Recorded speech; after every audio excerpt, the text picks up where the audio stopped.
Continuing on with the third race of the 2005 Piston Cup season, the Texas 350.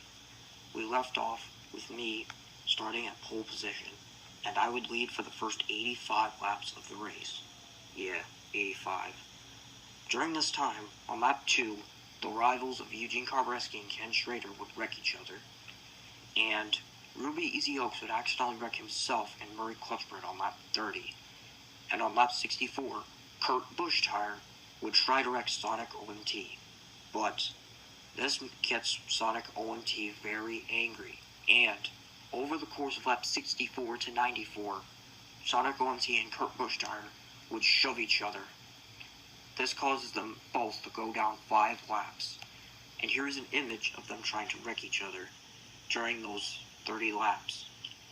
But Greg Beeple, Kurt Busch-Tire's teammate, would take the lead from me on lap 85 and lead all the way until lap 163, and during that time, Sonic OMT would get back onto the lead lap on lap 103 once he's done fighting with Kurt Busch-Tire, and Chick Hicks would take the lead from Greg Beeple on lap 164, on lap 63, and lead to lap 208, where he'd lose the lead to Elliot Draftler, who'd only lead for a few yards, because Chick Hicks would wreck him alongside these 13 other cars, which includes Bill Racelot and Derek Abani, and many others. But Sonic EXE managed to avoid the entire crash by jumping over it, but Jeff Burton would jump over him, and here is an image of the crash.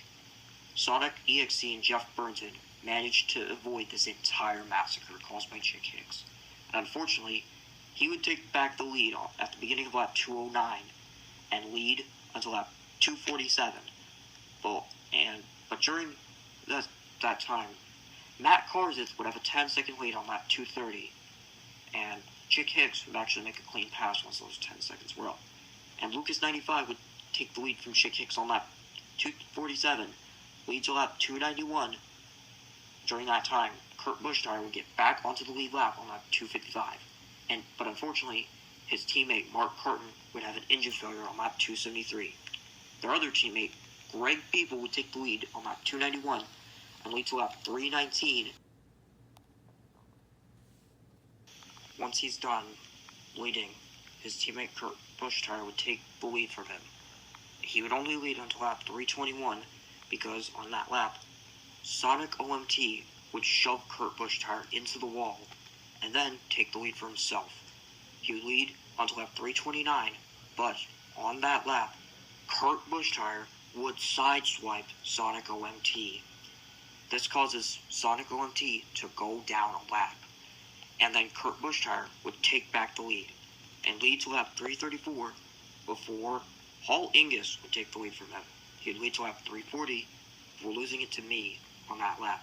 At the beginning of lap 341, I'd lead for 3 laps before losing it to Greg Beeple, who lead all the way right before the last lap, but Chick Hicks would wreck him alongside Hall Ingus, Riley, and most importantly, Ruby Nightcar, who's out for 3 races.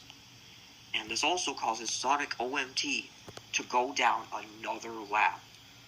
And unfortunately, Chick Hicks would take the lead and lead the last lap and win the 2005 Texas 350, beating the King somehow again.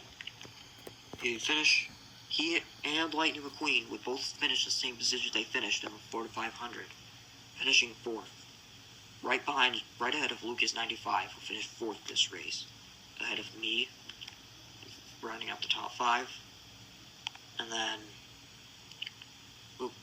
Sonic EXE would finish 6th this race, ahead of Kurt Busch-Tire, who would get his first top 10 this season. And then Carl Edwards and Kyle Busch-Tire, Kurt's teammate and younger brother, would both get their first ever top 10, which is rounded out by the same car rounded out the top 10 in the Florida 500, Dale Earnhardt Jr. Billy Oil Changer, who's 50 numbers higher than Dale Jr., would be the last car to finish on the lead lap, finishing 26th, the same position as the racer the last car to finish on the lead lap of the Florida 500, being Matt Karzith. But Matt Kenseth had a better finish this race, rounding out the top 15. Jeff Burton had a pretty good race this race, especially how he jumped over Chick Hicks's big one earlier. And he finished ahead of the other Jeff Gorvet, who dropped all the way down to 12th, making this his worst finish so far this season. Ahead of Rusty Wheelhouse, who has his best finish this season, because I don't think he's finished in the top 15 yet. But he finished ahead of the car that was the last racer to finish the lead lap. Last race, Ricky Slood. And here are some other cars that finished ahead of outside the top 15, including Jeremy Carfield, Sterling Carlin, Dale Carrett, and the old-timers Ernie Gearson and Greg Cademan would round out the top 20, beating out Kevin Harvick, Ryan Newcar, and Casey Gears. And here is the rest of the field. As mentioned, Billy Oil Changer was the last car to finish on the lead lap, finishing 26th. But the last car to finish the race altogether was Sonic OMT, who finished 2 laps down, right ahead of Ruby Nightcar, who will sadly miss the next 3 races because of this crash. Riley surprisingly finished in the top 30, ahead of Paul Ingus, who rounds out the top 30, beating out Greg People, who barely misses out. And then there's Mark Carton, who had an engine failure. He's in 32nd. And then the cars below him all got involved in the big one, caused by Chick Hicks earlier in the race.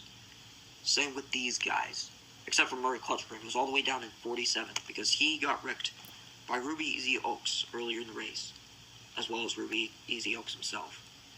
And then Eugene Carbareski and Ken Schrader would finish dead last, in 49th and 50th respectively, because they wrecked each other out at the beginning of the race.